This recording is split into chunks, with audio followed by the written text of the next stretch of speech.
Buenas tardes a todos. Les damos la bienvenida para este encuentro que hemos titulado Heridos por el deseo de justicia.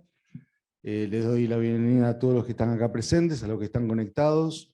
Un agradecimiento en especial a la UCASAL, que nos recibe aquí, y a Francisco de Luca, que nos habilitan este espacio para poder mantener un diálogo y un encuentro que espero sea interesante para todos. Este encuentro lo estamos proponiendo en el marco del festejo del centenario de nacimiento de Luigi Giussani.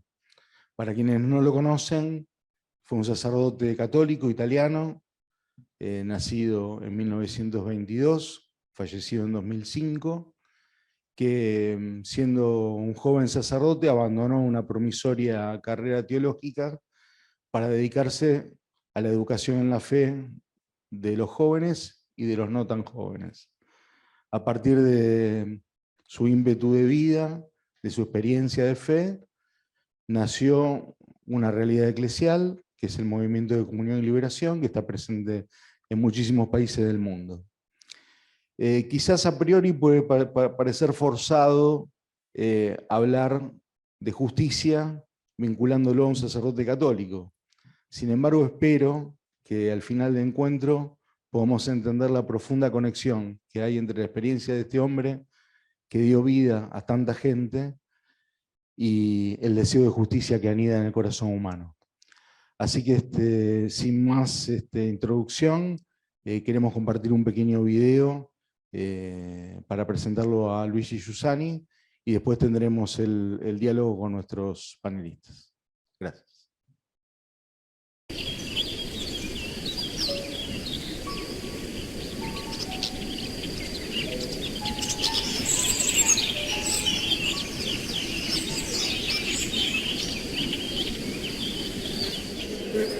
Perché l'aspettavano così? Perché credo in quello che dico. Questo e basta? Sì. Lì. Non può esserci un uomo che non nasca con il desiderio, con l'esigenza della verità, con l'esigenza della giustizia, con l'esigenza della bellezza, con l'esigenza della felicità, con l'esigenza dell'amore. Sono evidenze ed esigenze prima delle quali non c'è nulla, con le quali si affronta tutto, ed è armato di questo bagaglio che l'uomo è buttato dall'impeto della natura dentro, io dico, l'universale paragone, dentro il rapporto con tutti e con tutto.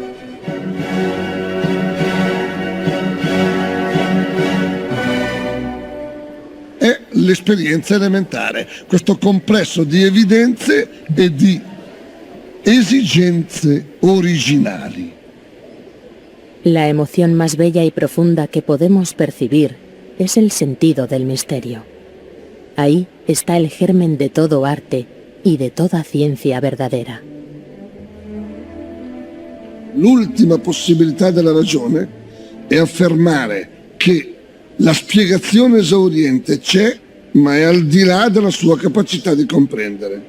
Il vertice della ragione è scoprire questa esistenza misteriosa. È al vertice della ragione che nasce la parola mistero.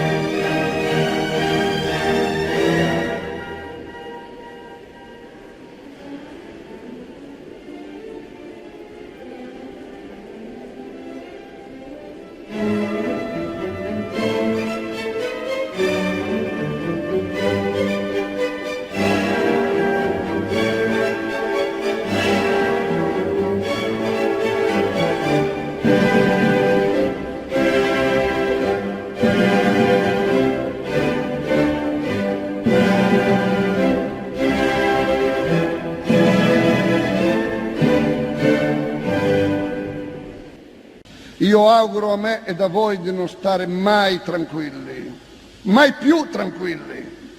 Grazie.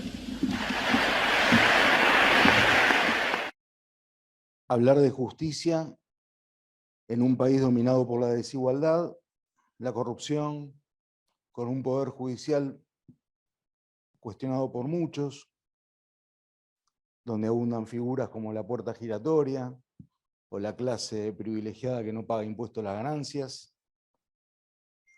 Aunque esa imagen fuera exacta, fuera cierta, 100%, lo concreto es que nadie puede borrar de sus exigencias más profundas el deseo de justicia, de ser tratado justamente, que el orden social refleje una justicia elemental, esencial, que rija y gobierne todos los vínculos, los privados, los públicos. En todo caso, una justicia generalizada no hace más que poner en evidencia el deseo inagotable, irrenunciable de justicia que tenemos. Y por eso hablamos de una herida. Vamos a ver si de la mano de nuestros amigos panelistas logramos abrir una ventana por la que entre un poco el sol. Los presento. Mónica Yerbe, jueza en lo contencioso administrativo de la ciudad de Campana, del Departamento Judicial de Zárate Campana. Carolina Martín, docente de Derecho, de Teoría General de Derecho en la UBA y también en el ITBA, ¿no es cierto? Bien. Y Álvaro Garganta, fiscal de instrucción de La Plata. Quiero abrir el diálogo con Mónica, primeramente. Don Giussani dice en una de sus obras: la inmoralidad fundamental no es la incoherencia. El compromiso total con el encuentro no tiene por qué verse disminuido por la incoherencia. La inmoralidad es el olvido, la pérdida de la medida en nuestra relación con la realidad. El encuentro nos propone una medida distinta para nuestra relación con la realidad. Y la pregunta es, ¿cómo determinó el encuentro con la experiencia de don Giussani tu camino profesional, desde que ingresaste a la universidad hasta la judicatura?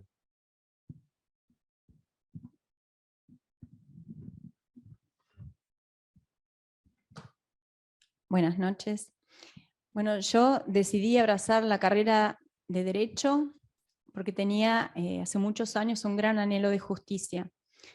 Eran tiempos en que la Argentina estaba finalizando el duro tránsito de un proceso militar y ya se avisoraba, había una gran conmoción política que hablaba del advenimiento, del nacimiento o del renacimiento de la democracia en la Argentina, luego del desastre de la Guerra de Malvinas.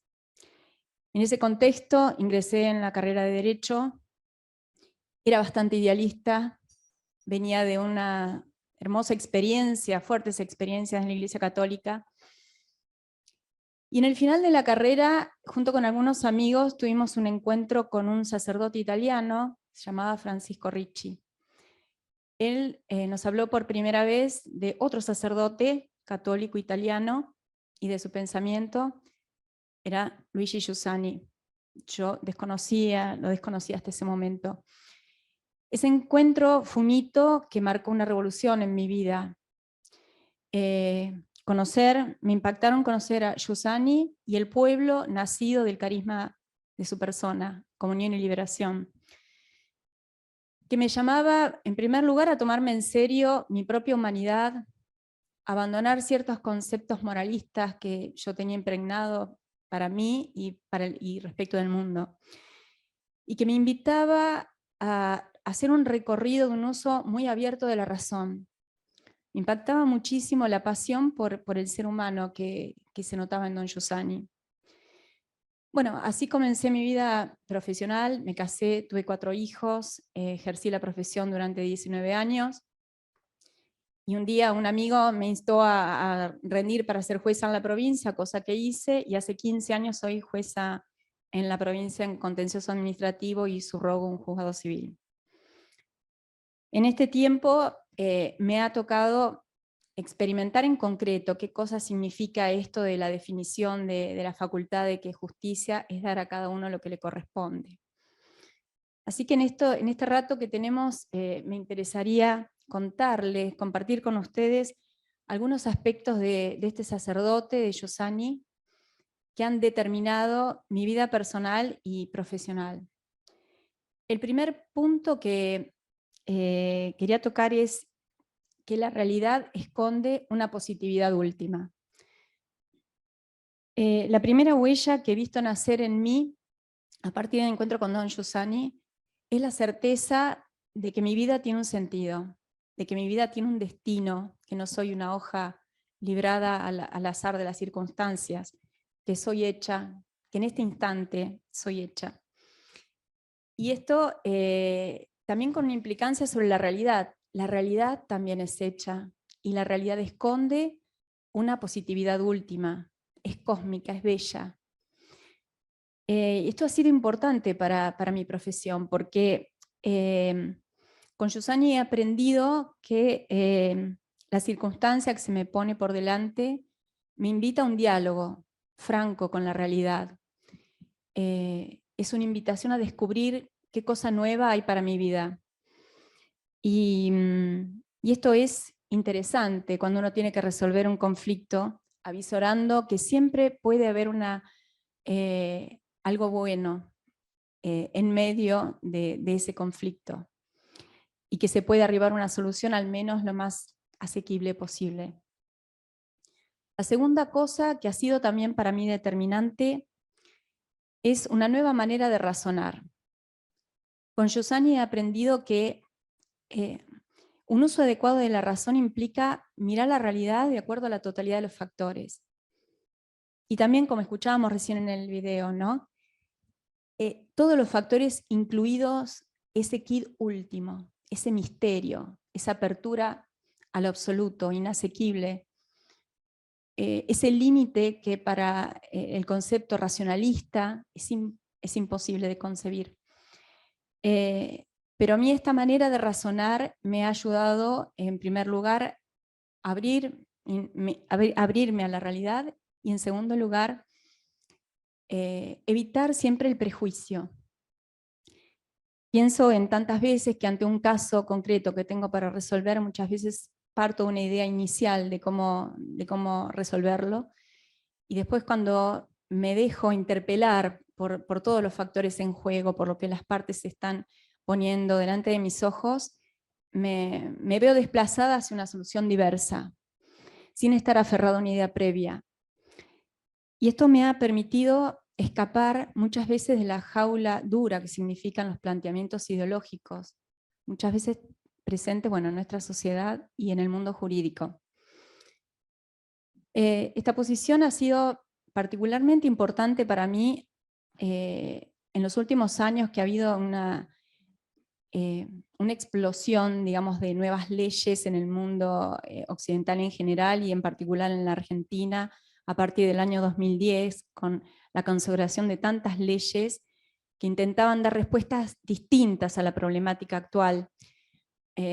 Pienso en, no sé, la problemática del abordaje de los niños, niñas y adolescentes, la salud mental, la salud reproductiva, el matrimonio igualitario, la perspectiva de género, las cuestiones ambientales. Todas estas cuestiones que nos ponen de cara a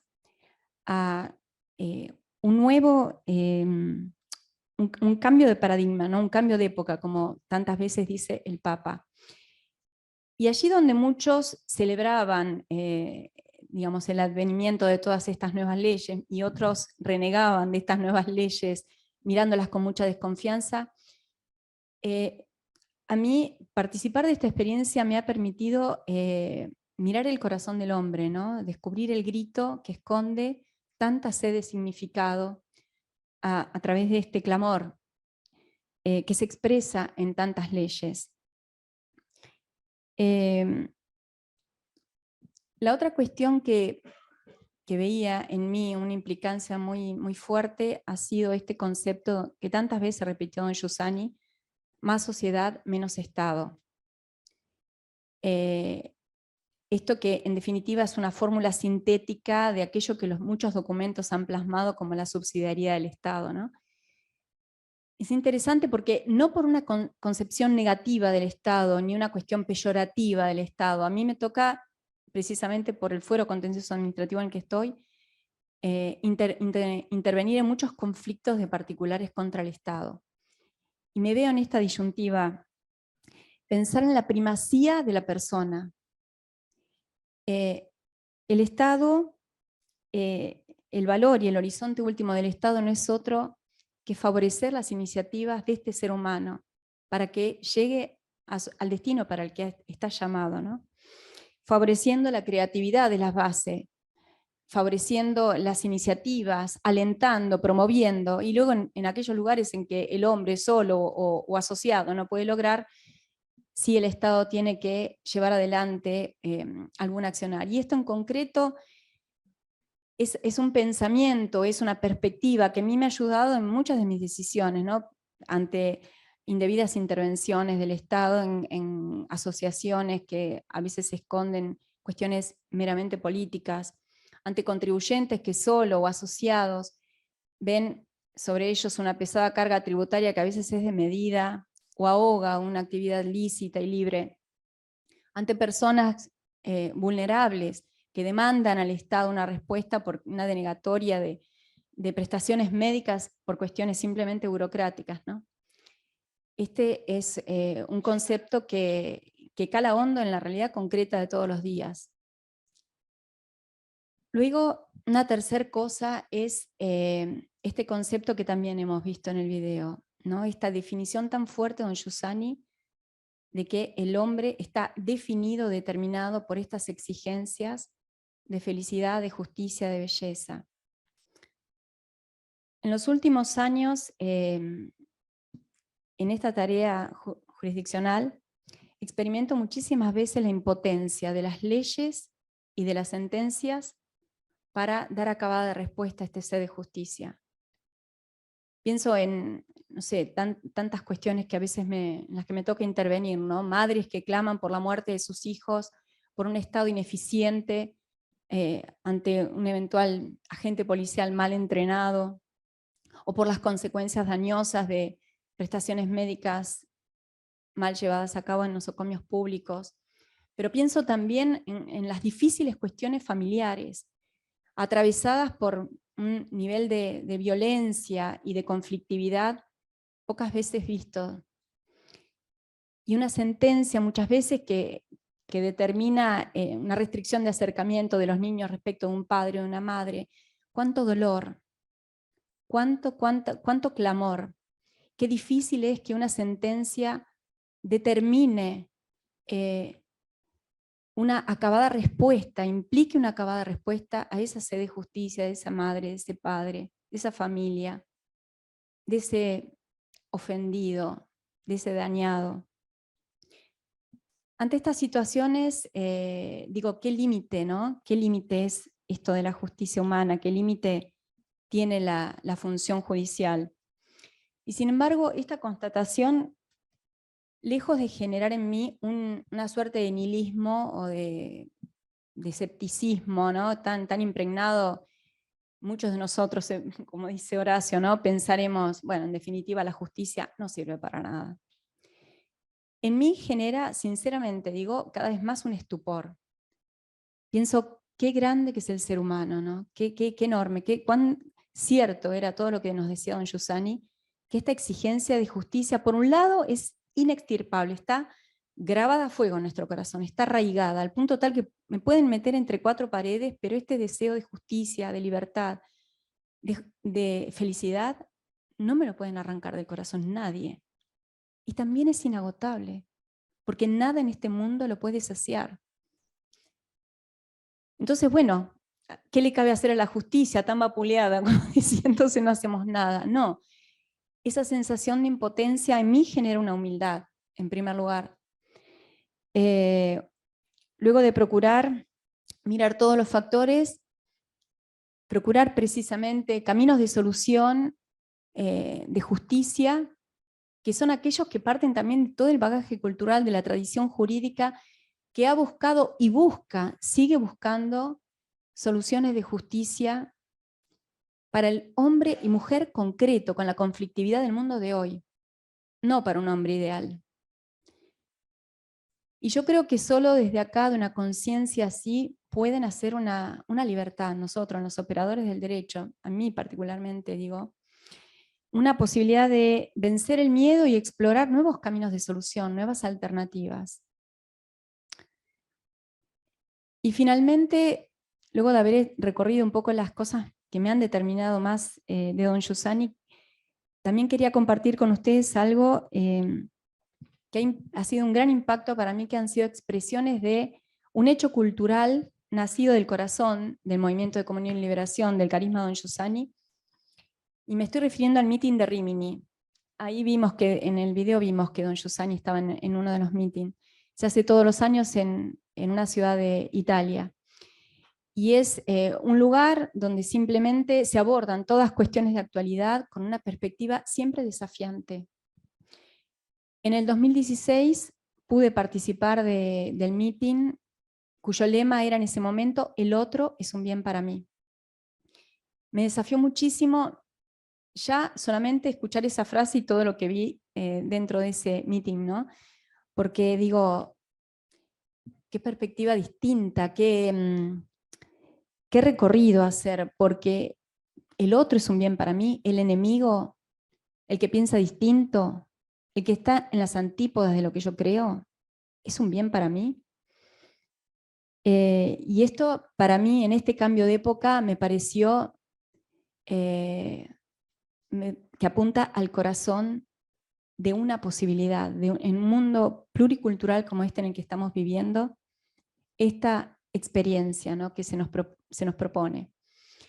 Específicamente, dentro de ese meeting, en particular, me impactó enormemente una muestra que había de una experiencia carcelaria que hace varios años se lleva adelante en Brasil. Se llama la ZAPAC. Es una experiencia que nace del corazón de algunos cristianos y profundamente humana.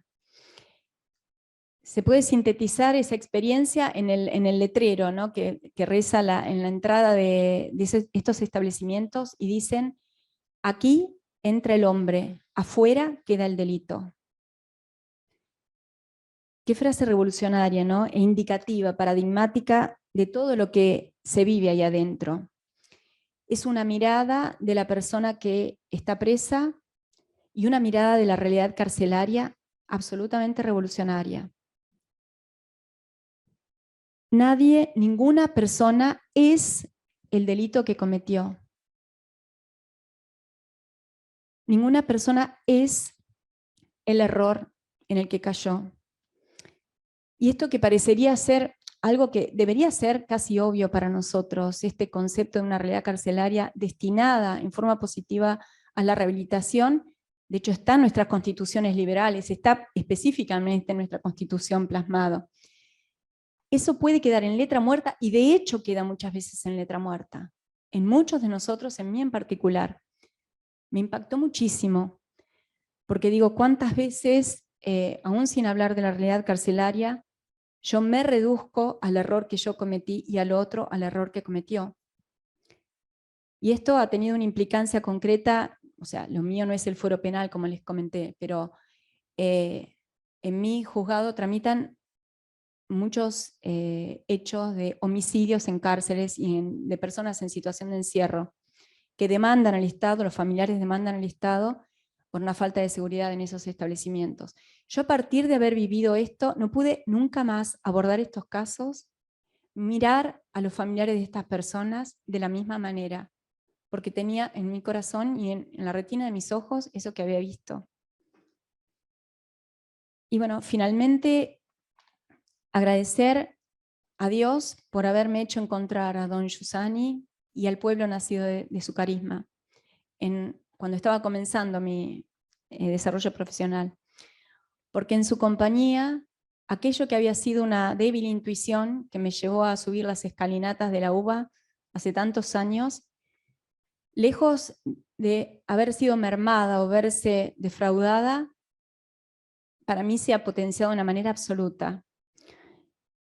Y se ha transformado en una pasión por mi propia humanidad y por el servicio que desde mi pequeño lugar puedo brindar a los hombres y mujeres de mi tiempo, que en definitiva no son cosa que compañeros de ruta. Quería terminar con algo que leí de don Giussani, que me parece muy sintético de esto que quería compartir con ustedes. Dice: la justicia humana solo puede ser parcial. Es imposible que tenga en cuenta y considere todos los factores inherentes a la acción que hay que juzgar. Es imposible. Esto no significa desacreditar la justicia humana, porque el hombre hace todo lo que puede, pero hace verdaderamente todo lo que puede si es consciente de que no lo puede todo. Si lo hace humildemente, esto le da paz y coraje, sin presunción. Por eso, continuaba, necesitamos la presencia de una misericordia, una caridad, una piedad mayor, que nos haga levantarnos de nuevo, tal como hacen el padre y la madre cuando recogen a su hijo caído para que se levante de nuevo. Muchas gracias.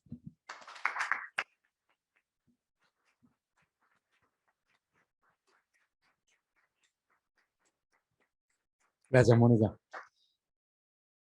En un diálogo en los años 90, don Giussani afirmaba que lo que introduce en la verdad es una belleza, y es verdadero lo que nos capacita para reconocer o vivir la justicia. Algunas personas, al no tener sentido de lo bello, no tienen en absoluto el sentido de lo verdadero, y ni siquiera logran saber qué es la justicia. Le pregunto a la docente universitaria: ¿cuál es el desafío de enseñar derecho? ¿Qué vínculo se establece con los alumnos cuando se propone la justicia como materia de estudio y de conocimiento? Bueno, muchas gracias. Buenas tardes a todos. Muchas gracias por esta invitación, que antes que nada es una preciosa ocasión de volver a mirar la vida de mi vida. Si hay algo que siempre me pareció apasionante del derecho, es la posibilidad de contribuir con mi vida a la vida en común. Conocer cuáles son las herramientas y los caminos que la humanidad fue encontrando para convivir más justamente, más pacíficamente, mejor. Y cómo esto siempre está relacionado con la capacidad humana de conocer más a fondo la realidad, descubrir más aspectos de ella y todas sus posibilidades y también sus complejidades. Don Luigi Giussani es un sacerdote al que nunca conocí personalmente, pero marcó mi vida desde muy joven, porque conocí el movimiento de Comunión y Liberación cuando tenía 14 años. Desde allí, cada aspecto de mi vida se ve iluminado por la pertenencia a este camino. Hoy voy a contar, justamente como dice Horacio, cómo ilumina mi ser docente de Derecho y de abordar este gran tema del derecho y la justicia.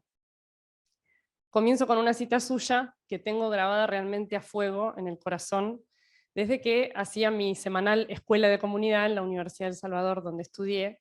La Escuela de Comunidad es un momento semanal donde aprendemos de la fe y cómo la fe ilumina la vida. Y la cita es la siguiente: lo recuerdo como si fuera hoy, dice don Giussani. Liceo Clásico Berchet, 9 de la mañana, primer día de clases, octubre de 1954. Recuerdo el sentimiento que tenía mientras subía los pocos escalones que hay en la entrada del liceo. Era un entusiasmo ingenuo, un atrevimiento. Me veo en ese momento con el corazón totalmente lleno del pensamiento de que Cristo es todo para la vida del hombre. Es el corazón de la vida del hombre. Estos jóvenes tenían que empezar a oír y aprender este anuncio para su felicidad. Y dice en otro texto: mientras subía por primera vez los 3 escalones de entrada del Liceo Berchet, tenía claro, consciente de mis propios límites, que se trataba de volver a anunciar el cristianismo como un acontecimiento presente, humanamente interesante y conveniente para el hombre que no quiera renunciar al cumplimiento de sus esperanzas, y al uso sin reducciones del don de la razón. Todo lo que vendría después, dice don Giussani, con el alcance y la imperfección propia de cualquier intento humano, dependió únicamente de aquella intuición inicial. Y comienzo con esta cita porque yo también recuerdo perfectamente un día llegando a la universidad donde trabajo hace aproximadamente 15 años, el ITBA, que llegaba ya aburrida antes de entrar. Y me quedaban 6 horas de clase por delante. Me aburría solo pensar en hablar del derecho, de los sujetos jurídicos, de los contratos, etc. Temas de los que se podría decir que yo ya estaba escéptica, descreída o más simplemente aburrida. En el trayecto y con dolor recordé estas palabras que había leído en los años de la facultad y algunas cosas que siempre me vuelven al corazón en estos momentos difíciles. Estas palabras volvieron a provocarme. Traté de comprender qué me pasaba y todo, digamos, me traía grandes razones. Encontraba razones, digamos, para eso que me pasaba. Todas estas razones se transformaron en grandes preguntas que se sumaban a las que yo ya tenía y a las que los alumnos me venían haciendo. Les comparto algunas para que entiendan cómo estaba. ¿Qué puede interesarle a estos alumnos que estudian ingeniería de este mundo del derecho? ¿Qué puede resultarles útil? ¿Cuánto de verdadero hay en esto de que el sistema jurídico es la búsqueda de lo justo? ¿Qué puede tener de interesante un conjunto de normas que solo de alguna manera viene a limitar mi libertad? ¿Cuál es el sentido, el objetivo de todo esto del derecho? ¿No es todo una gran farsa de la sociedad y yo vengo a convencer a los alumnos? Imagínense yo cómo estaba. Por otro lado, un día un alumno me punzó mucho cuando me dijo, porque había visto en un periódico que en la reforma del Código Civil se quitaría el deber de fidelidad como obligación en el contrato de matrimonio. Entonces me dijo, ¿y quién es el Estado para decirme a mí que tengo que ser fiel a mi mujer? Y otro también me dijo, al final, el derecho es tan ambiguo que depende de cada país y de cada caso. Y así yo estaba. Les decía entonces que yo también recuerdo como si fuera hoy ese día y todo lo que de ahí surgió. Sobre todo recuerdo cuánto me conmovió darme cuenta con toda esta crisis, conscientemente, que la única cosa por la que yo iba a trabajar era también para anunciar el cristianismo. Así como tuve la gracia de encontrarlo yo y tengo la alegría de vivirlo, como un acontecimiento presente, humanamente interesante y conveniente para el hombre. Quería transmitirle a mis alumnos y de alguna manera volver a verificar yo que hay una sola cosa interesante que puede volver todo interesante. Que las preguntas son interesantes y las tomamos como aliadas porque sentimos pasión por la realidad, porque formo parte de un pueblo que nació como pasión por el hombre y por la humanidad, y por lo tanto también por sus intentos de vivir mejor, y pasión por Cristo como cumplimiento de estas profundas aspiraciones humanas. Sentí un agradecimiento infinito por esta historia que me alcanzó desde tan chica, que me conduce sin abandonarme y que su propuesta, educación y método los veía vivos en ese momento en mí. Estaban vivos en el modo de tomar en serio mi malestar, mis preguntas, y también en la confianza última en la realidad, como decía recién Mónica, a través de la importancia de las preguntas, en las hipótesis y sugerencias de camino que surgieron de allí también. Les comparto algunos descubrimientos con los que camino todavía desde entonces. La primera cosa que redescubrí fue la correspondencia absoluta de esto de la experiencia elemental, un concepto que recoge don Giussani en su primer libro, El sentido religioso, con el cual da comienzo a su curso básico de cristianismo. El corazón con sus preguntas inextirpables, como vimos recién, con su necesidad de respuesta, con su desproporción estructural, y la nostalgia y espera que lo caracterizan. Este conjunto de evidencias y exigencias elementales se convirtió para mí en el punto más firme desde el cual afrontar todo. La humanidad compartida, con sus insatisfactorias experiencias de injusticia, y el así evidente deseo o exigencia de justicia, me une a mis alumnos profundamente y me permite comprender en qué punto una materia como esta, el derecho, puede ser también útil e interesante para quien estudia ingeniería. Es impresionante la novedad que esto introduce y el uso amplio de la razón que implica. No puedo contarle todo acá. Efectivamente, este modo unitario de mirar al hombre, desde su factor más objetivo y teniendo en cuenta sus evidencias y sus deseos más altos, es absolutamente novedoso. No porque no haya una tradición clásica que habla del hombre y de su esencia, sino porque es necesario que estas ideas estén vivas, es necesario encontrarlas vivas. Y para verlas surgir del terreno común de la experiencia vital, se necesita un método para verificar así la verdad de las posibles respuestas. Todo esto es propio del genio educativo de don Giussani. Estando allí con mis alumnos, descubrí que mi relación con ellos era así, de corazón a corazón, de deseo de justicia a deseo de justicia, desde experiencias que, explicitadas y compartidas, se volvían evidentes para todos. Yo ya no tenía que convencerlos de nada, sino de ayudarlos a que surja la humanidad, acompañarlos para entrever juntos esas fibras íntimas, humanas, a las que corresponde esto de ordenar y dirigir las conductas con la constante y perpetua voluntad de dar a cada uno lo suyo. Este era el punto del cual podíamos partir juntos a hacer un camino, era el punto que me une a ellos y que une esta materia con todas las demás de su carrera.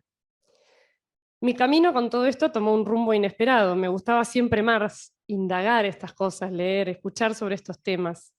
Volví a descubrir el derecho como algo realmente apasionante, la complejidad de las relaciones humanas, el misterio infinito que somos, y el dato evidente de que estamos hechos para ser con otros, la dificultad de la convivencia humana, la política como una dimensión fundamental y la necesidad constante de enriquecerla con testimonios de vida auténtica.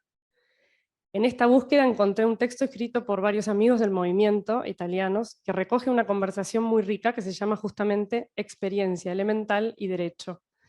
Esta fue una gran sorpresa. Compartíamos esta intuición central. Cuando conocí a estos amigos me sorprendió mucho escucharlos hablar en público de estas mismas cosas. Y esto no es un detalle, porque yo me di cuenta de la potencia que tenía todo lo que a mí me estaba pasando, ¿no? Yo dije, Dios transforma el mundo así, ¿no? Porque hace que uno ofrezca a la sociedad aquello que vive, aquello de lo que vive, aquello que descubre y que le hace vivir. Luego esta trama de relaciones se agrandó y sorpresivamente encontré muchos amigos argentinos con quienes continuar este recorrido académico, laboral y amistoso operativo. En mis temas de estudio y de clase me daba cuenta que estas preguntas llenan de vida y animan todas las cuestiones concretas del derecho. Les cuento algunas para que me entiendan también los que no son abogados. Estudiando, por ejemplo, la persona humana como sujeto jurídico, hablando del sujeto jurídico, volví a descubrir lo central de sus características antropológicas, la razón y la libertad. El derecho está dirigido hacia esas características. Explicando, por ejemplo, sobre el debido proceso y las garantías constitucionales, redescubrí la exigencia humanísima de verdad. La necesitamos, y cómo está relacionada con la prudencia, con la justicia y con la justicia. Indagando sobre los derechos intelectuales, por ejemplo, otro tema que doy en el ITBA, comprendí la importancia de la nota de la solidaridad y acumulación del conocimiento científico para el desarrollo de la humanidad, y por lo tanto su necesaria regulación, su protección. Profundizando en la razón de ser de los contratos, otro tema, me maravillaba ver que definitivamente es el modo de no interrumpir lo que ocurre en la rica vida social. También pensando y estudiando todo lo referente al gran tema de los derechos humanos, comencé a pensar el derecho y la justicia más como un instrumento de armonización de pretensiones, como un acomodamiento razonable, como un intento irónico y más bien como una corrección indefinida de la injusticia, la importancia de la dimensión relacional y contextual de la persona, etc. Y ahora últimamente el mundo de la justicia restaurativa y la relación entre perdón, verdad, justicia y paz, tan profundamente relacionado, a mi modo de ver, con la insistencia del Papa Francisco en su última encíclica, y tan útil para profundizar y ponerla en práctica en el presente de nuestra querida patria, con su necesidad de reconciliación de las grandes heridas que dificultan nuestra amistad social. Esta dinámica, partir del dato de la experiencia elemental, como necesidad de plenitud, de bien, de belleza, de amor, de justicia, y considerar las leyes, los sistemas, las instituciones reguladas, es decir, las iniciativas que surgen en nuestra vida común como herramientas para tratar siempre de responder a esas necesidades, es algo que sorprendo en mí como una forma de ver hasta las cosas más banales y pequeñas del derecho.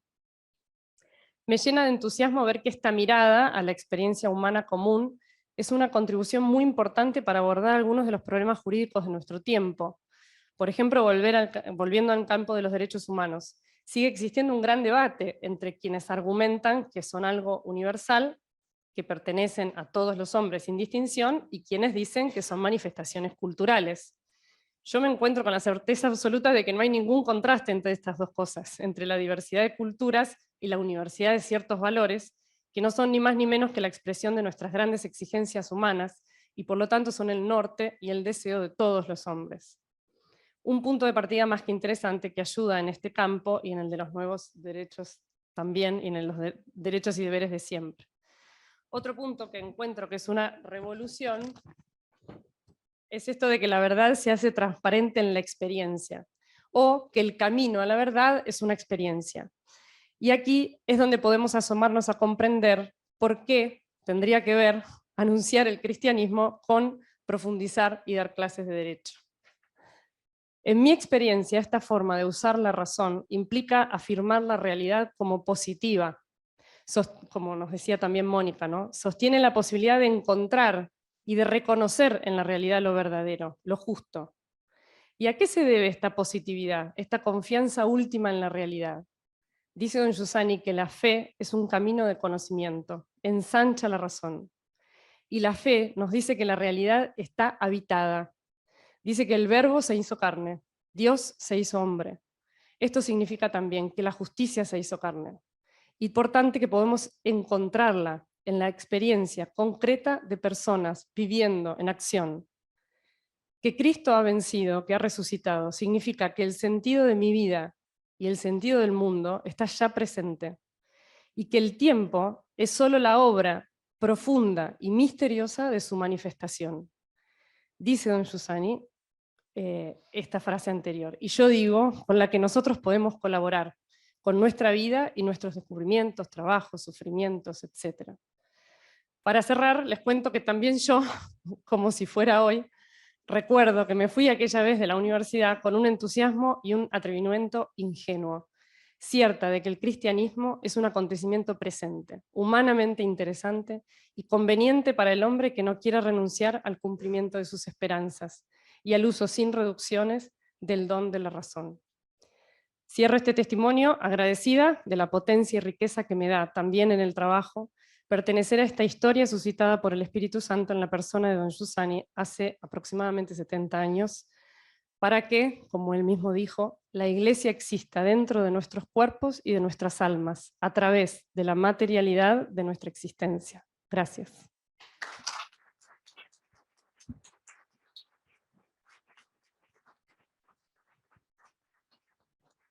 Muchas gracias. Álvaro, hace poquitos días el Papa le mandó una carta, un mensaje a la Asociación Argentina de Profesores de Derecho Penal. Y les decía algo así como que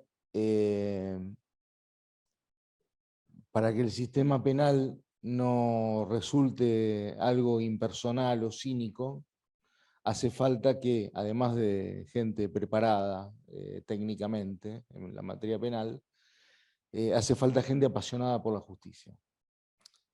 Y el Papa en ese mensaje decía que de ese modo la ley se convierte en un instrumento para restaurar de alguna manera el equilibrio roto por el delito. La pregunta es, desde tu experiencia cotidiana como fiscal, ¿es cierta, es verdadero este juicio del Papa? ¿La justicia tiene la chance de restaurar lo que se rompió? Gracias. Bueno, sí. Con las naturales limitaciones humanas y capilarmente algo se puede hacer. Lo primero que quiero es dar gracias a los organizadores que me han dado la posibilidad de participar en este gesto hacia don Giussani, y que si no fuera porque lo he leído, porque he tratado de comprender su pensamiento, no me animaría ni me hubiera a estar acá. Yo les cuento que este deseo y esta pasión por la justicia, cuál es la idea, por las que nos invitaron, por las que me invitaron. Mi papá era juez y ya hace 40 años, cuando yo terminé el secundario, tal vez porque tenía algunas dudas sobre si iba a terminar o no la carrera, decidió meterme en tribunales. Así que, no sé, pesaría 52 kilos mojado. Era un chico de 18 años en los tribunales que no son los actuales, no había gente joven, era toda gente mayor, nadie estudiaba. Mi hermana, yo y alguno más éramos los primeros estudiantes. Íbamos a la mesa de entrada, de cajón. Para un chico de clase media, media alta, media acomodada, fue un cambio brutal. Yo era exalumno marista y de repente empezar a tratar con víctimas e imputados. Y ellos interactuaban conmigo porque el juzgado eran puertas cerradas, era imposible hablar con el juez ni hablar. Imposible. El secretario tampoco y el oficial primero solo pasaba el que le pasaba las fijas en las carreras, nada más, si no, no atendía a nadie.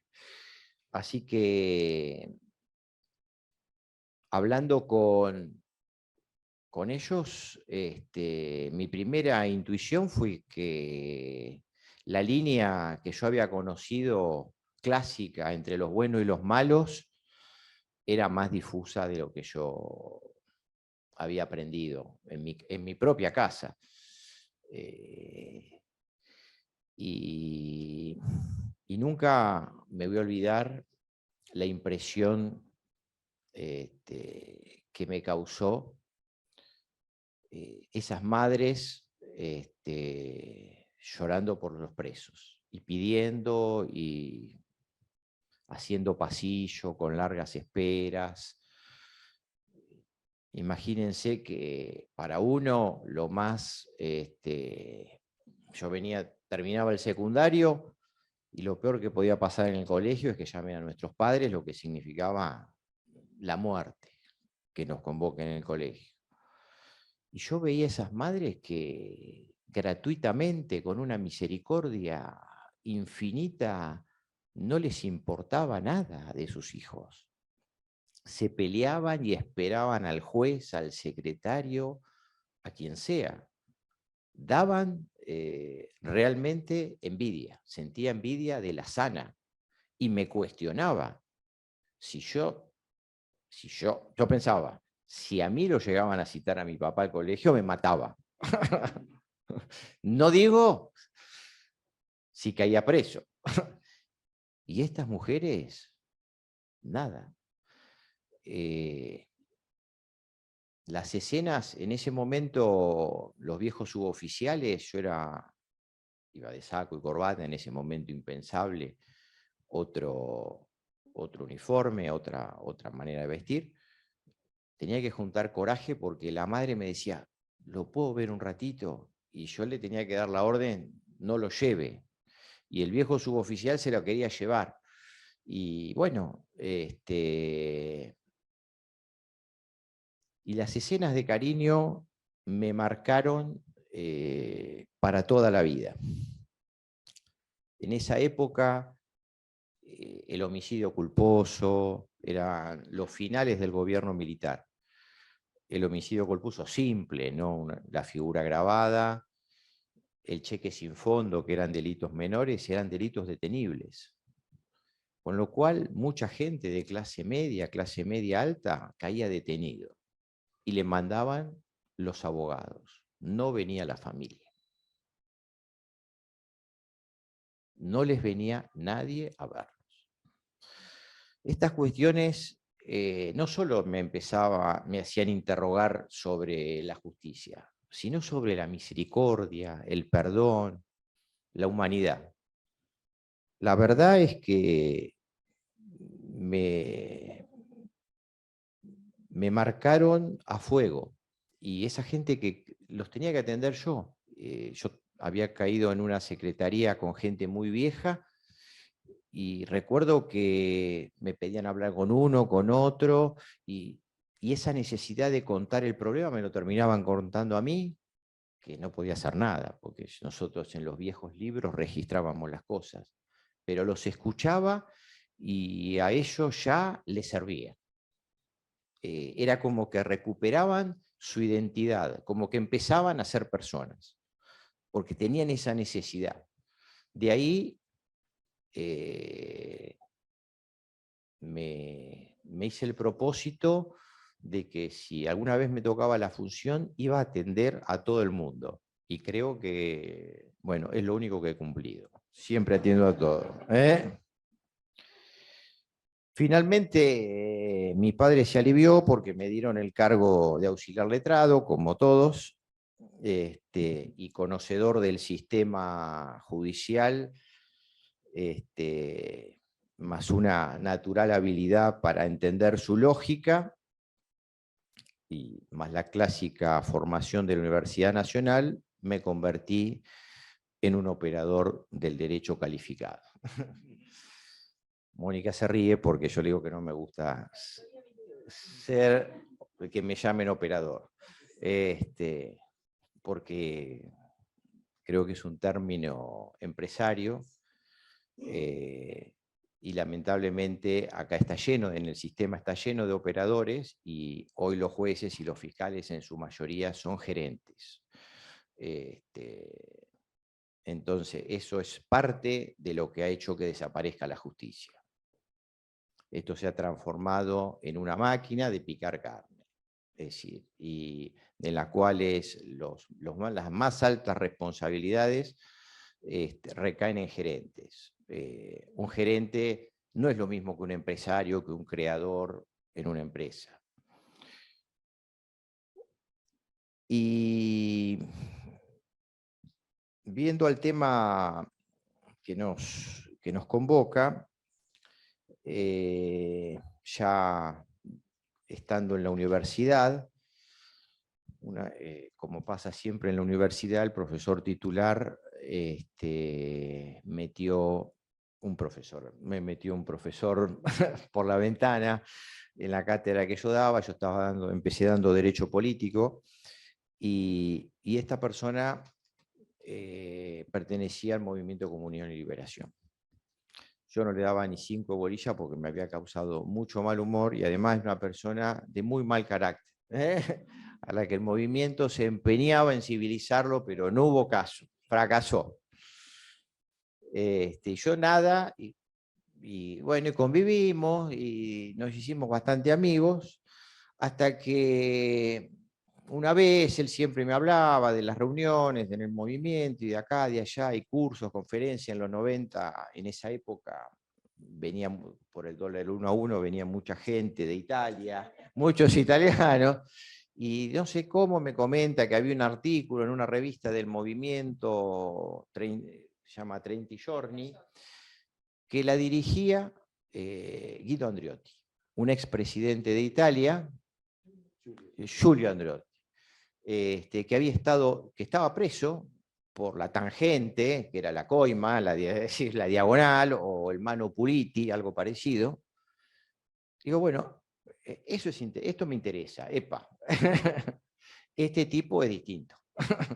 Porque si pusieron a un tipo que está preso a cargo de la revista, con el escándalo mundial que eso significaba, bueno, es distinto al moralismo que uno estaba acostumbrado en la iglesia.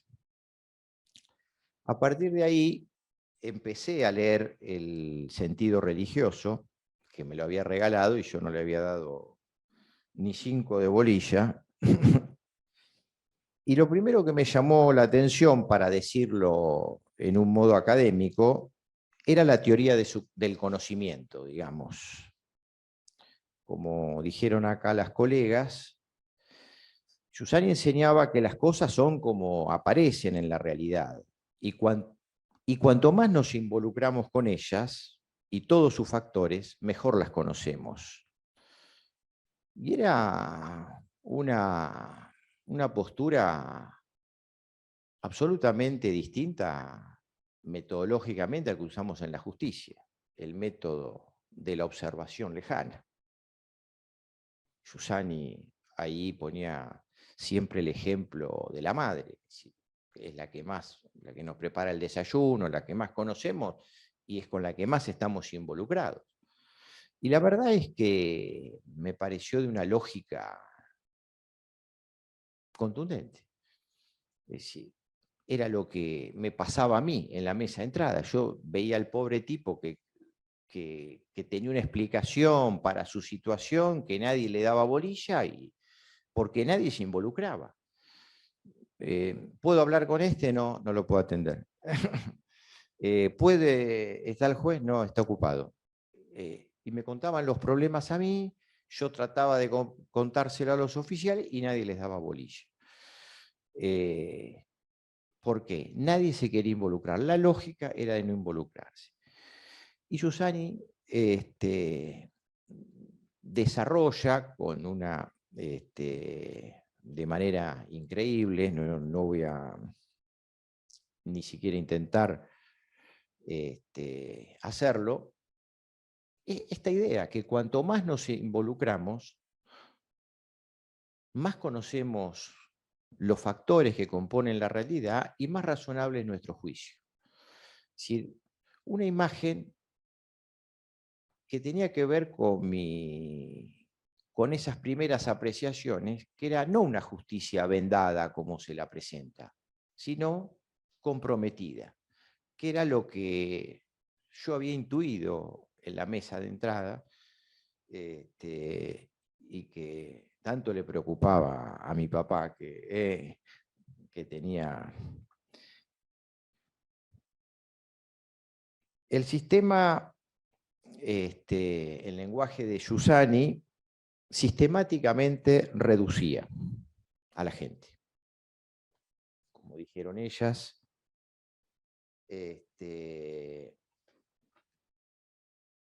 vos sos ladrón, robaste, es decir, el sistema judicial mira la foto, no la película, ni antes ni después, mira la escena concreta. Vos sos víctima, ¿de qué te quejás? Víctima, si ya los tenemos presos. El orden social se cumplió. Y no, pero yo quiero mis cosas, ¿dónde está lo que me robaron? No importa, ¿qué querés? Encima que lo tenemos preso, pretendés que te devolvamos las cosas. O sea, vos querés mucho. Todas esas preguntas quedaban ahí flotando. Yo ya a esta altura tuve la posibilidad de ir como relator de un ministro de la Corte, de la Suprema Corte de Justicia de la provincia, y que lo que acepté por cuestiones económicas, porque la Corte se aleja de los hechos, es un tribunal específicamente de derecho. Esto, es decir, ustedes saben que, no vamos a explicar acá el origen, pero la codificación napoleónica fue un instrumento de dominación, fue la pretensión de encasillar y encorsetar a todas las conductas. Y si por algún motivo algún juez se le ocurría hacer una interpretación de los hechos distinta a la que estaba en el código, ¿qué hizo Napoleón? Pongamos una corte de casación, lo enderezamos, con lo cual hizo de los jueces operadores, es decir, aplicadores, encorsetadores de la ley. Era un tribunal, para mí fue, un honor, aprendí mucho, porque desde esa instancia se ve, pero mi relación con el movimiento y con estas preguntas iba creciendo, así que muchos amigos, hoy Mónica me me contaba que estuvo con un exrelator que se cansó y se fue a la profesión, se cansó de encorsetar gente y de cazar fallos que se desviaban de la buena doctrina. Y todos mis compañeros procuraban, digamos, la salida natural era hacia casación o hacia una cámara, a un tribunal del mismo rango, porque nosotros teníamos el nivel de camaristas o superior. Y yo dije, con la libertad que aprendí de don Suyán, dije, no, yo quiero volver a la realidad, quiero volver a tocar a la gente, a estar con las víctimas y con los ladrones. Tenía ese gusto borgiano por los cuchilleros, esa pasión por los arrabales se me había inculcado en la instancia y no la podía perder. Y bueno, nadie me entendió, pero concursé y bajé de cargo. Y bajé de cargo.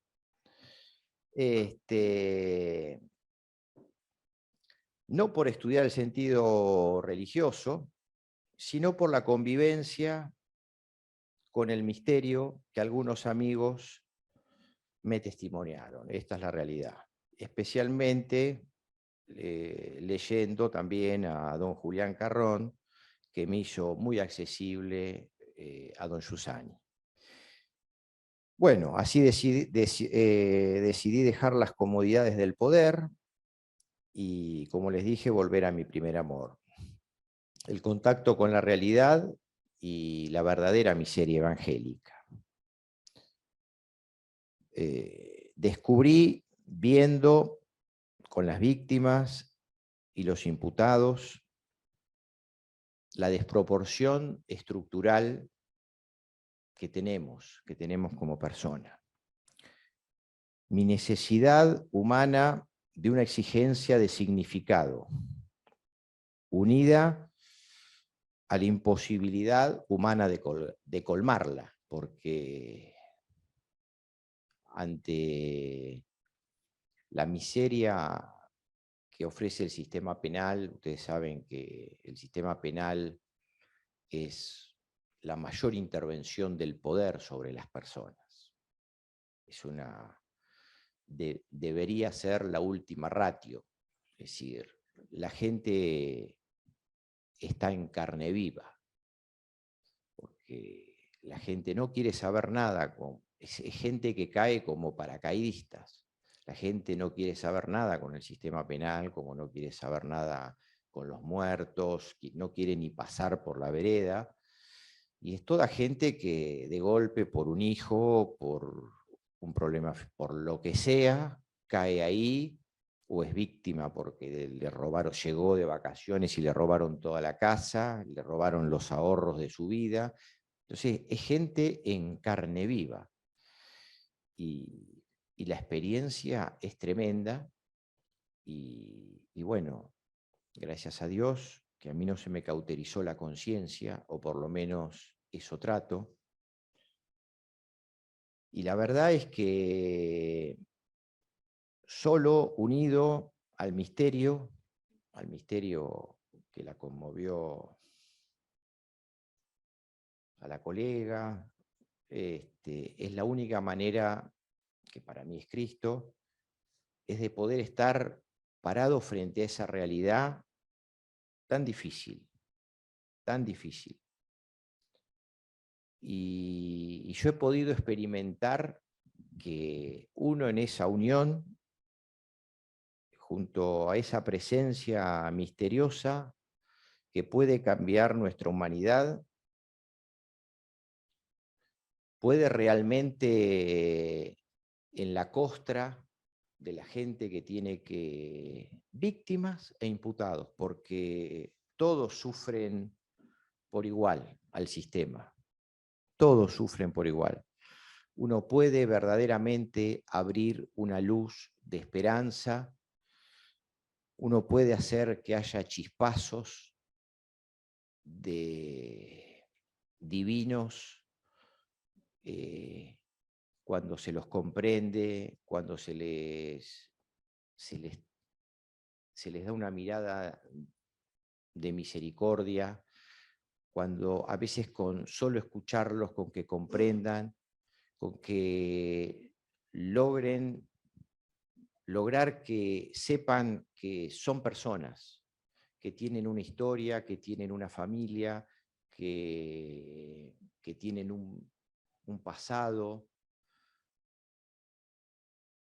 Verdaderamente, a pesar de su situación, que a veces no se puede cambiar, en ese dramatismo ven una situación de esperanza. Porque digo dramatismo porque aprendí, gracias a don Giussani, que nuestra visión no es trágica, que no termina en una explicación cínica, y bueno, es así, es lo que hay. Es una lucha.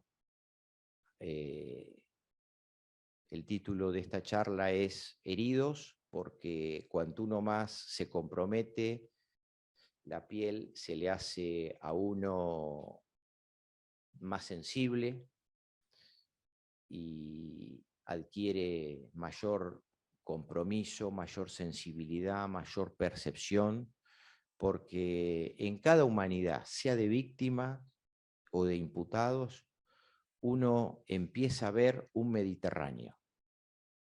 Es decir, lo inagotable que es la personalidad humana. Y así el trabajo, en lugar de ser algo tedioso, descomprometido, empieza a ser algo lindo, empieza a ser algo en lo que uno encuentra satisfacción y verdaderamente yo me acuerdo que a mis hijos cuando me preguntaban ¿vos qué hacés? Yo antes les decía, cuando no entendían nada, les decía, y papá es como un desollinador social. Limpia, trata de, vieron cómo hago con la cloaca, destapo para que el sistema funcione. Íbamos al club de regata y le decía, lo que nosotros hacemos somos como la quilla de la sociedad, tratamos de mantener el barco más o menos estable. Y porque me daba un poco de vergüenza decirle que trabajaba en la justicia porque no la veía en ningún lado. Y verdaderamente a partir de los amigos, de los testimonios que me hicieron ver, de los encuentros que tuve, puedo decir, y vengo acá para dar gracias a don Giussani porque han transformado no solo mi vida, sino también mi trabajo. Muchas gracias.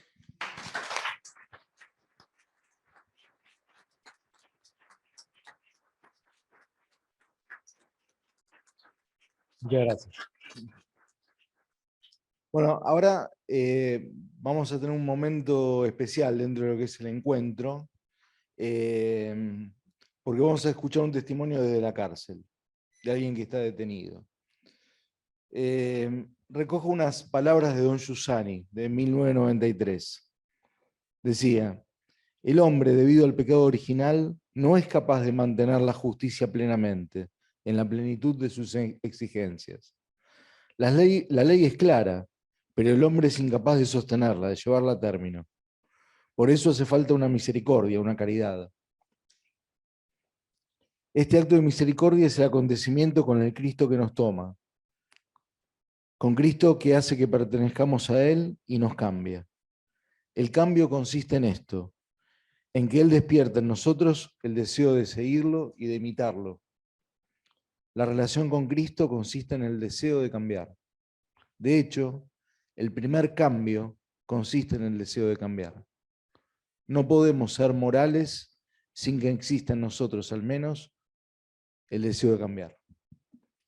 Vamos a ver y a escuchar a Diego que está viviendo este proceso que describe don Giussani. Penitenciario Federal número 2 de Marcos Paz, donde estoy cumpliendo una condena de 4 años y 8 meses por siglo de delito, de los cuales cumplí 2 años y 2 meses en arresto domiciliario 6 meses en una comisaría en Palermo y llevo 11 meses en el penal y me faltan 13 meses para terminar mi condena.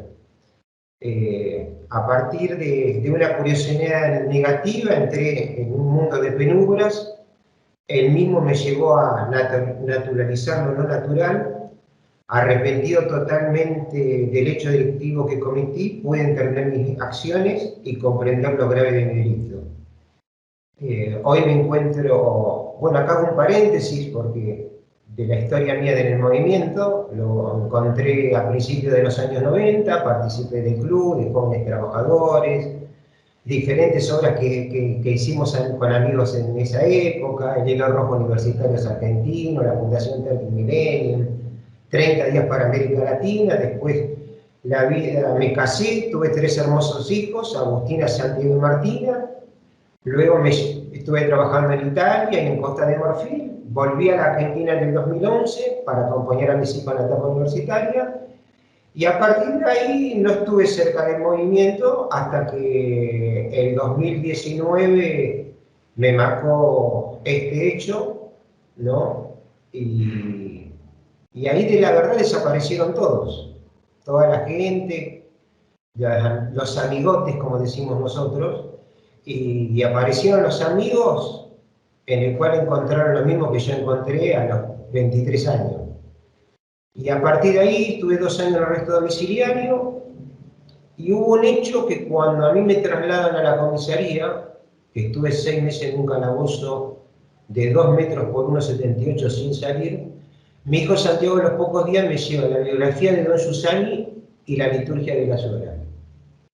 Y eso para mí fue un recomenzar de nuevo, porque, como le contaba a Alessandro, ¿por qué Santiago me llevó eso? ¿Por qué Santi me llevó eso? Y Santi me dijo, papá, porque te va a servir. Y a partir de ahí, ese libro era mi escuela de comunidad diaria, el rezar, el de los amigos que pasaban solo 10 minutos, nos daban para verlos, desde Alessandro, desde Lola, desde Sonia, pequeños gestos, hasta que en un momento, un día para otro, me sacan de ahí un 20 de diciembre, me llevan a una alcaldía en Suipacha 150, donde estoy un día y medio, y de ahí a Marcos Paz. Imagínense, mi hijo me fue a visitar antes de Navidad pensando que papá iba a quedar en la alcaldía y terminé acá, que estoy en un pabellón colectivo, 36 personas, con la mayoría con delitos de integridad sexual, o sea que delitos de abuso, delitos de violencia de género, delitos de femicidio, de edades entre los 23 y 82 años, de personas que tienen el mínimo arranca en 8 años, hasta 35 años y hasta reclusión perpetua, que son 50 años. Así que sí, imagínense, ahí yo pasé 6 meses muy duros el primer semestre. Gracias a Dios a las 2 personas esas las pudimos echar. Les cuento acá un paréntesis. Este pabellón tiene resguardo. ¿Qué quiere decir resguardo? Que te cuidan para que la población carcelera no te haga daño. Eso es resguardo. Y cuando salimos a diferentes lugares dentro del módulo estamos acompañando. Pero cuando se cierra el candado, ese es un inframundo. De todo lo que pasa ahí, queda ahí, por más que hay una cámara. Y hemos pasado, yo personalmente pasé situaciones difíciles de tener que pagar viajes, que es de dar cigarrillos, de quererme pedir plata, si no me lo iba a pasar mal, de amenazarme porque me anoté a un curso de carpintería que estoy haciendo. Bueno, gracias a Dios dicen que en la cárcel no hay amigos. Ahí aparecieron 2 personas, José y Carlos, uno 37 años, otro 72, con condena ya de 10 años. Uno ya se está por ir dentro de 1 año y el otro dentro de 5 años, y fueron los que me cuidaron, los que me protegieron, los que hablaron con los jueces para que me sacaran a trabajar, porque los problemas sucedían cuando la gente se va a trabajar o a estudiar, cuando queda un poco en el pabellón empiezan los problemas. Y normalmente en la cárcel, ¿qué es lo que vivís? Lo primero que vivís es que no te pase nada, casi no dormís, porque pensás que te lastimen o que te violen, y eso lo vivís. Pero en el tiempo me fui abandonando, por esto tengo presente la frase del padre Lepori que lo ofreció la fraternidad, Omnium Novum es Cristo. Cristo es todo para nosotros.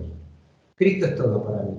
Y a partir del carisma de don Susani, le rezo a don Susani todos los días y le digo, dame la fortaleza y la templanza para vivir cada día de la mejor manera posible. Una de las cosas que se me critica dentro del pabellón es que yo no vivo como preso. Y yo no vivo como preso. Yo me siento totalmente libre, por más que esté privado de la libertad. Y cuando estaba en la calle, ahí vivía la verdadera prisión. Así que eso me da la fortaleza, los amigos que están, como Alessandro, como Álvaro que me llama todos los fines de semana, como Aldo, como Willy, como mi madre que tengo que nombrar porque mamá es mi sostén, y mis tres hermosos hijos, Agustina, Santiago y Martina. Agustina viviendo en Sevilla de hace 10 días, Santiago desde abril viviendo en Australia. Obvio que los apoyé, nos hablamos por Skype, por teléfono, y Martina era más chiquita que quedó en Buenos Aires. Y actualmente lo que estoy haciendo acá, estoy en el IUDMA, que es la Universidad de las Madres de Plaza de Mayo, estudiando la licenciatura en Historia. Estoy haciendo un curso de formación profesional en un taller de carpintería, que hacemos objetos para las escuelas especiales. Y estoy trabajando en el área de trabajo, que es donde hacemos la carga de horaria de los trabajos que tienen los internos. En este módulo hay más o menos 500 internos, de los cuales 220 trabajan en diferentes áreas. Carpintería, que está haciendo un plan Cunitas para el gobierno, cocina, después los que se dedican a la higiene de los pasillos, y después otros que estamos en el área administrativa, como mi caso. En todo eso se hace la carga horaria y se le liquidan los sueldos en blanco como corresponde. Obvio que también hay arbitrariedades, porque el sistema no está hecho para que la gente salga bien y no vuelva a recibir. Todo lo contrario. El sistema está para decir que pase el tiempo y te vayas cumplido sin ningún beneficio, en especial en este penal de Marcos Paz, que es de máxima seguridad. Yo hoy me encuentro que me falta 13 meses, tengo una puntuación buena, y les digo, la puntuación máxima es 10.5, yo tengo 10.4, en 10 meses muy buena. Estoy esperando si me dan un punto para ver si puedo llegar a tener las salidas transitorias a partir del año que viene. Y si no, tendré que cumplir hasta el 1 de diciembre del 2023. Pero ante todo lo que me sucede es que yo estoy en paz, estoy tranquilo, y aunque no lo crean, duermo muy bien. Cosa que al inicio no era, porque Cristo siempre tiende la mano, nosotros le damos la mano a Cristo. Y es una cosa que aprendí. Cuando uno nos entramos a alejar y pensamos que porque nos va bien en el trabajo, porque tenemos éxito, porque los hijos están todos caminando, decimos, y ya está todo bien, todo camina solo. Y cuando nos alejamos, ahí empiezan los tropiezos, empieza la insatisfacción, y empezamos, como digo yo, a derrapar como a mí me pasó, de derrapar y tocar fondo. Pero lo bueno de todo esto es que me reencontró con el movimiento, me reencontró con don Susani, y una cosa que tengo muy presente de don Susani, en especial leyendo cuando él forma el grupo de Estudio en Cristi, los detalles de don Sus hablando de Jesucristo. Y ahora en los 100 años de su nacimiento, vi a través de la revista Huellas la muestra fotográfica, y la mirada de don Susani dice todo, es totalizante. Y recuerdo cuando en San Conrado, en el encuentro responsable, me lo encuentro en un ascensor y nosotros no habíamos dormido con otros amigos. Y don Susani nos dice, no sonato la sveglia, y con su típica risa, vai ragazzi, state attenti alle lezioni. Y esas cosas me aparecen hoy, me aparecen como si fueran ayer, y hago memoria de eso. De que cada día yo lo ofrezco a don Sus y lo ofrezco a todos los amigos que están, porque yo puedo vivir esto con la libertad que lo vivo porque no estoy solo, porque Cristo está. Le agradecemos el testimonio, me hacía pensar que de verdad, cuando uno tiene un encuentro verdadero en la vida, ese encuentro es indestructible. Y claro que le deseamos a Diego que tenga la oportunidad de un cambio profundo en su vida, que pueda terminar el tiempo que le quede de condena en paz, como él dijo, y bueno, que tenga vida suficiente para reparar el daño que haya hecho y testimoniarnos a todos la misericordia de Cristo. Tenemos unos pocos minutos para algunas preguntas. Para la gente que está conectada y que siguió el encuentro con paciencia y atención hasta ahora, las preguntas pueden hacerlas por el chat. Y para los que están acá presentes, si alguien tiene alguna pregunta para los panelistas, no tiene más que acercarse al micrófono y preguntar lo que quiera. Bueno, antes que nada, gracias. Le hago una pregunta a Álvaro. Soy abogado y la mayor tentación que muchos amigos ya lo saben porque lo he contado varias veces, la mayor tentación que me asalta en el ejercicio de la profesión es el poner las cosas en su justo lugar, ¿no? O sea, yo patrocino a una persona, poner las cosas en su justo lugar, sabiendo de la injusticia consuetudinaria de determinadas realidades sociales y determinadas empresas, y para mí es la mayor tensión, personal hablando, ¿no? Entonces, la pregunta es, siendo fiscal, ¿qué es lo que te ayuda justamente a esta casi natural tensión al querer poner las cosas en su lugar y a esta tentación, le digo yo, de hacer justicia por mano propia, quizás no disparando, pero a través de la utilización de determinadas herramientas jurídicas? Sí, la tentación es la de todos. Justamente cuando yo decidí ser fiscal era porque en el sistema judicial de la instancia, de la primera instancia, era el órgano que más discrecionalidad tenía dentro de un sistema que tiene muchas regulaciones. El fiscal puede disponer, ya cuando yo llegué a la fiscalía había sistemas alternativos de resolución de conflicto, mediación, y el fiscal maneja la investigación. Lo que ayuda es conocer la totalidad de los factores.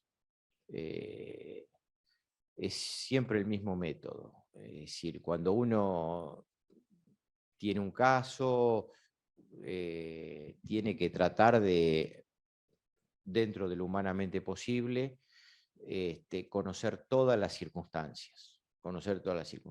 Y cuando uno las tiene, bueno, a partir de ahí adquiere certeza para tratar de ubicar la posición.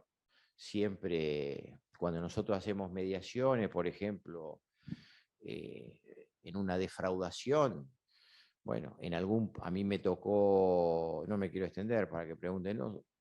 Pero me pasó hace poco un chico, un típico nerd que pesaba 42 kilos, flaquito, sí, mojado, pero un hacker, que hizo como 240 compras que se las hizo a Mercado Libre. Es decir, quería agua, robaba una tarjeta y mandaba a comprar un pack de agua. Es decir, no es que se compró viajes a Qatar, compraba lo que necesitaba, las Nike, así, pero no quería ganar plata. Naturalizaba, cuando nosotros nos vino la denuncia, ¿cuántos hechos tenés? 244, hace el concurso, calculá, pero tenés detención, cosa. Cuando vino preso, era un pibito que podía ser el hijo de cualquiera de nosotros, que en lugar de jugar a la Play, ni era consciente que robaba, ni era consciente que eso era defraudación, nada. Bueno, estaba represo, la familia llorando, el abogado era un abogado amigo de la familia, nunca lo vino a ver la familia, venía el abogado, con lo que les contaba antes. la misericordia que tiene la gente humilde es distinta. Bueno, me conmovió el pibe. Le digo, escúchame, vos estarías, para tratar de buscar una posición intermedia, vos estarías todo medio informal, porque estamos medio trabados y mirados.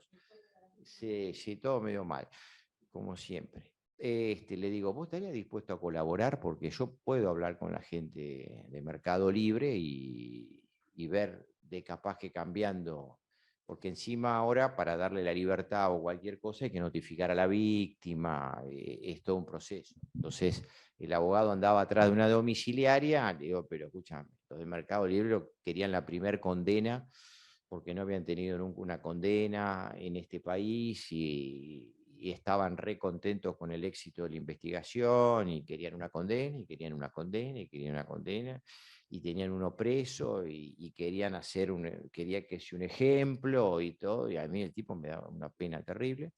Y bueno, digo, ¿vos estarías para colaborar? Bueno, hablo primero con los abogados. No van a querer. No, el mercado no le interesa. No, bueno. Escúchame, le digo, pero el punto es que, es decir, la realidad es que les tiene que interesar, le digo, porque a mí, para la investigación, me sirve hablar con los que se conocen buches. La policía no me soluciona todos los casos. Le digo, es decir, vos consultalo, porque era un estudio de acá subcontratado. Le digo, yo te voy a pedir un favor, le digo, vos consultá la casa matriz, allá estaba en San Pablo, consultá, porque si a mí me sirve hablar con las personas, a ellos también les va a servir, porque le metió 244 hechos y tuvo suerte que el pibe no era ambicioso, porque podría haber hecho un desastre. Bueno, y buscamos un punto intermedio, conociendo la historia personal, y vino Mercado Libre, y primero heridos, porque los tenía que bajar, porque no nos interesa, porque medio que los traje medio forzado, no, porque nosotros tenemos nuestro propio sistema de información, de seguridad, sí, le digo, pero gasta mucho y mucho no te estaría funcionando, le digo, porque así, todo tire y afloje, no te estaría funcionando. Le digo, te sale más barato porque te va a explicar cómo era y cómo es, y se va con la libertad. Domiciliaria, la condena la tenés, olvídate, pero por lo menos que cumpla en la casa.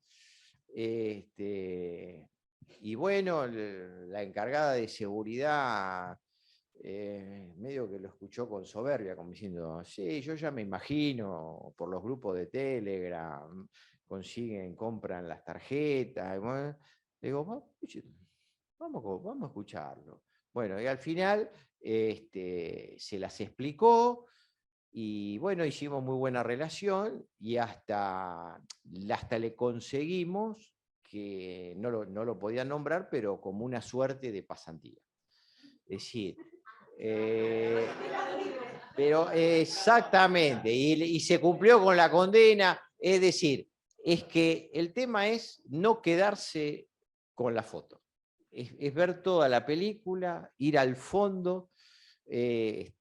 Siempre hay datos que atenúan, nunca la culpa es toda de otro. Es decir, además, a veces a la víctima, el Estado le expropió el conflicto a la víctima, por lo menos en lo que yo conozco el derecho penal. Esto pasó con la creación del Estado moderno, es decir, el famoso orden público, la condena. La gente quiere no que condenen al tipo, quiere que le devuelvan las cosas. Entonces,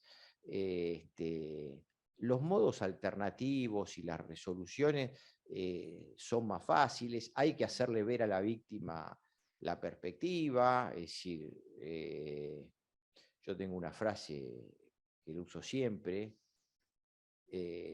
que cuando hay que ablandarlo para hablar que lo han robado, le digo, ¿usted siempre tuvo el café con leche caliente a la mañana? Sí, yo también, le digo, pero él no. Sí, es muy fácil hablar de los ladrones y de todo cuando es otra realidad, y la gente de la inseguridad quiere que los fusilen, que los meten presos, pero cuando uno los pone en primera persona, y no soy un garantista, les aclaro, lo que se conoce normalmente como un garantista, hay que arrimar datos y eso ayuda a buscar un punto de equilibrio. Siempre la justicia, en mi experiencia, no es en abstracto, sino es el juez, el fiscal, es la persona y en el caso particular. La entelequia no existe. Esto es un trabajo capilar que hay que hacerlo caso a caso. El sistema, Susana usa una cita de Dostoyevsky en que no se va a necesitar de que seamos buenos. No, es mentira. Es decir, el sistema necesita de hombres comprometidos, de personas que uno a uno, capilarmente, se tomen el trabajo de estudiar cada situación y después, mientras tanto, hay que sobrellevar la cosa, no cínicamente.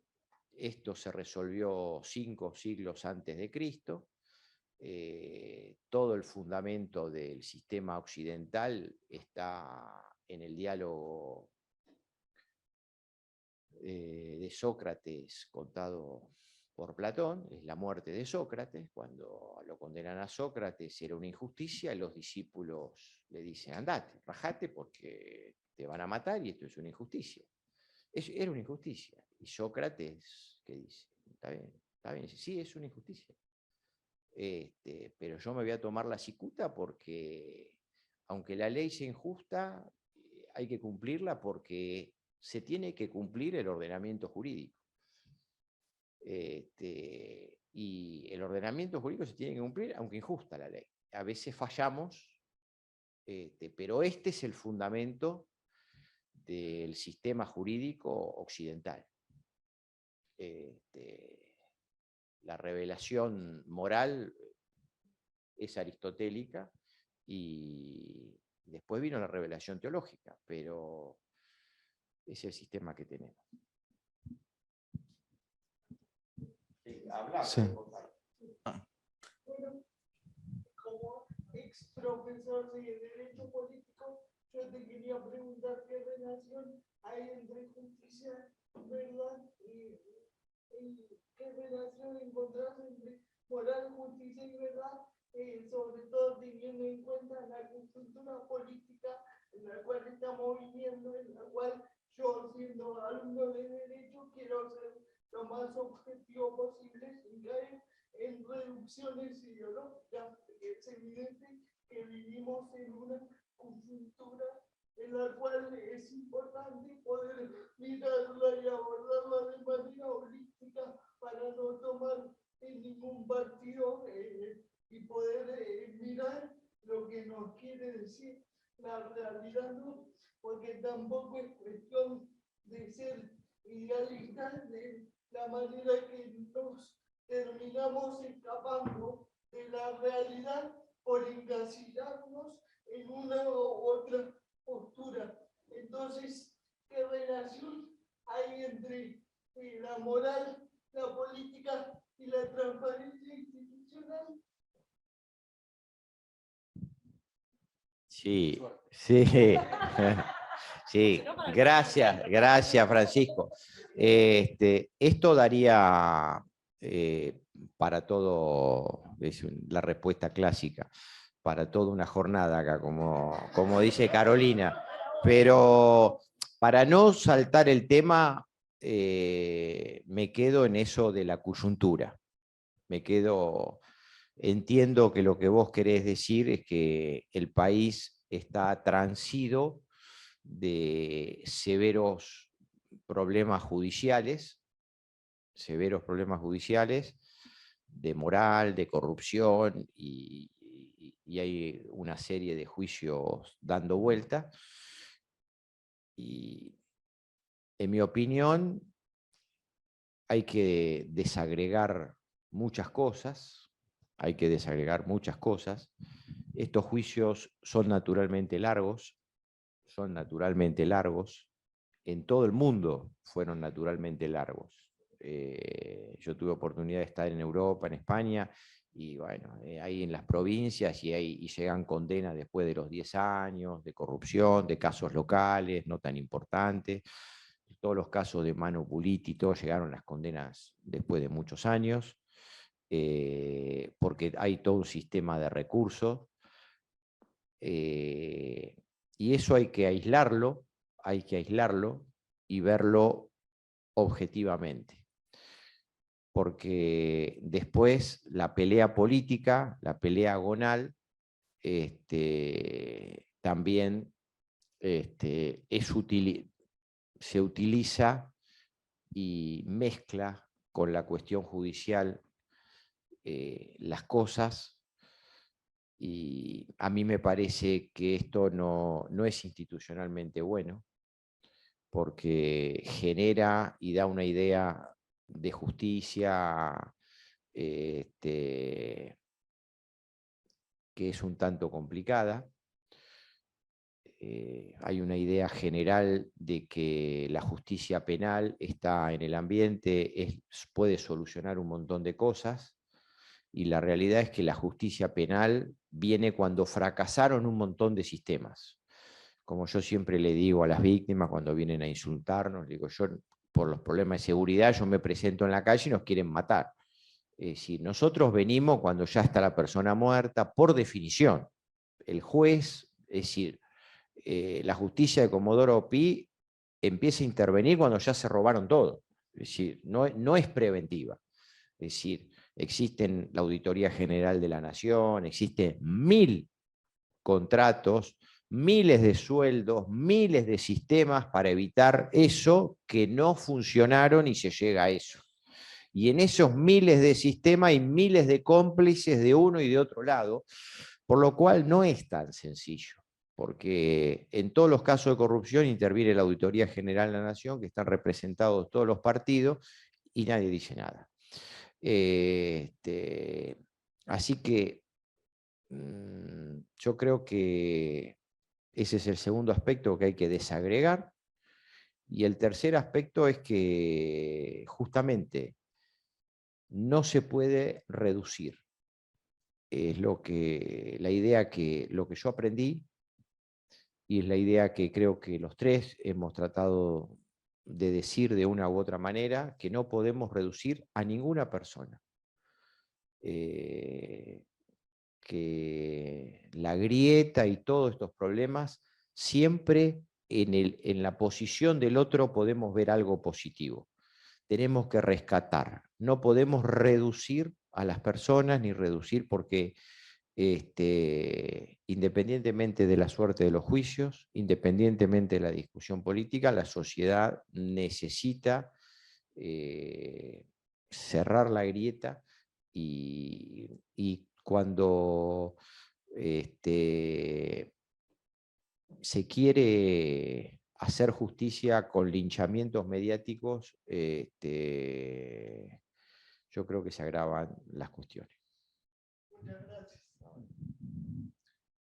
Si no hay más preguntas, entonces estamos para cerrar ya el encuentro. Yo quisiera destacar 3 puntos.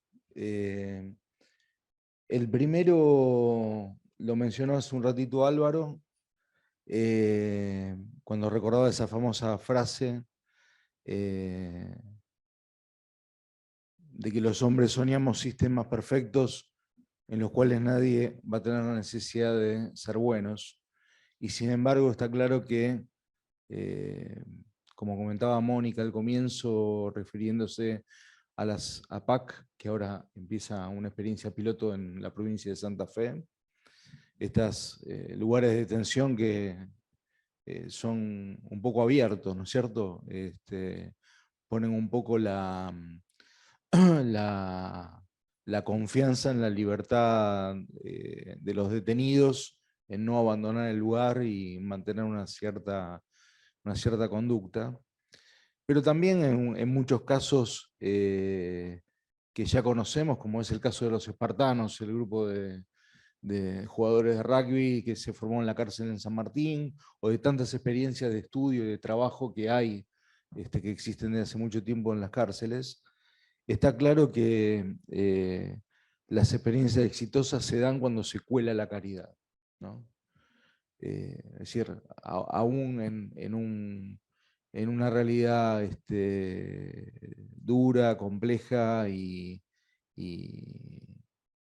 claramente denigrante, como son las cárceles hoy, cuando se logra colar la caridad, pueden hacer algo bueno también en esas situaciones. El segundo punto me viene de escucharlo a Diego y de algunas cosas que se dijeron acá también. Y está claro, por una parte está claro esto que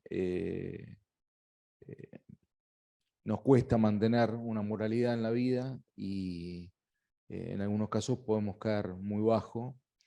Pero sin embargo, también está claro que la gracia de Dios actúa en la vida de la gente, actúa en la vida nuestra, y tenemos una pequeña fórmula de moralidad que un amigo mío decía: se trata de usar las cosas y amar a las personas y nunca al revés. Así que la cultura de Occidente, a la que se refería Álvaro antes, el hecho cristiano en particular, despierta una dinámica en la vida en la cual tenemos la posibilidad de ser morales, con el auxilio de Dios. Y el último punto, quiero leer una frase de Don Giussani, que me parece que explica lo que hemos intentado hacer acá. Decía Don Giussani: el que busca verdaderamente una moralidad y una justicia se siente obligado a mirar a su alrededor en busca de algo distinto, porque no es capaz por sí solo de realizar lo que desea. Y si el hombre mira a su alrededor, ¿quién está además de él? Y responde: Dios. De modo tal que nosotros no invocamos a Dios por fideísmo, sino que lo hacemos por realismo, por estrictas razones de necesidad urgente y urgencia, diríamos los juristas. Así que bueno, agradecer una vez más a Lucas Sal, a Francisco, por el espacio. Decirles a todos que si quieren tomar contacto con la realidad del movimiento, hay una fórmula bastante sencilla, que es seguir el contacto con quien los invitó a conectarse o a estar acá, pero también hay una página web que es www.clonline.org. Ahí también se puede ver completo el video de la vida de Don Giussani, del cual pasamos un fragmento al comienzo.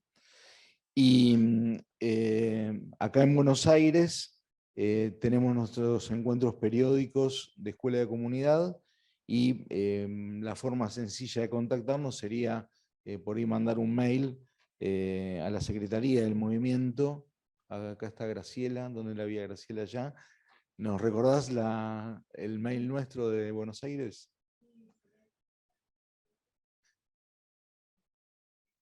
Secretaría CL Buenos Aires.